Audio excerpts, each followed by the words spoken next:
2026-yilgi Jahon chempionati ishtirokchisi Avstriya milliy terma jamoasi. Avstriya mamlakati Yevropa qit'asida joylashgan bo'lib, uning poytaxti Vena shahri hisoblanadi. Avstriya futbol assotsiatsiyasi UEFA tashkiloti a'zosidir. Jahon chempionatlari saralash o'yinlaridan birida Avstriya milliy terma jamoasi o'z tarixidagi eng yirik g'alabasini qayd etdi. San Marino terma jamoasini 10-0 hisobda taslim qildi. 23 bor o'tkazilgan mundial musobaqalarining 8tasida ishtirok etgan.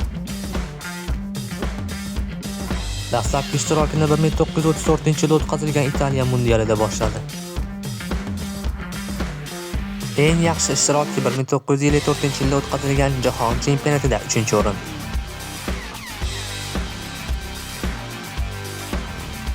Avstriya milliy terma jamoasi safida eng ko'p o'yin o'tkazgan futbolchilar: Frank Cancellier, Erich Aubameyang, Bruno Pezzi hamda Herbert Prokaska 11 tadan o'yin.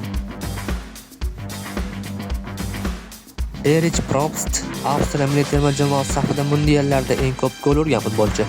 Uning hisobida 6 ta gol mavjud. Josef Bigan Avstriya terma jamoasi safida mundiallarda eng yosh maydonga tushgan futbolchi. Toni Poster esa eng keksa maydonga tushgan futbolchi.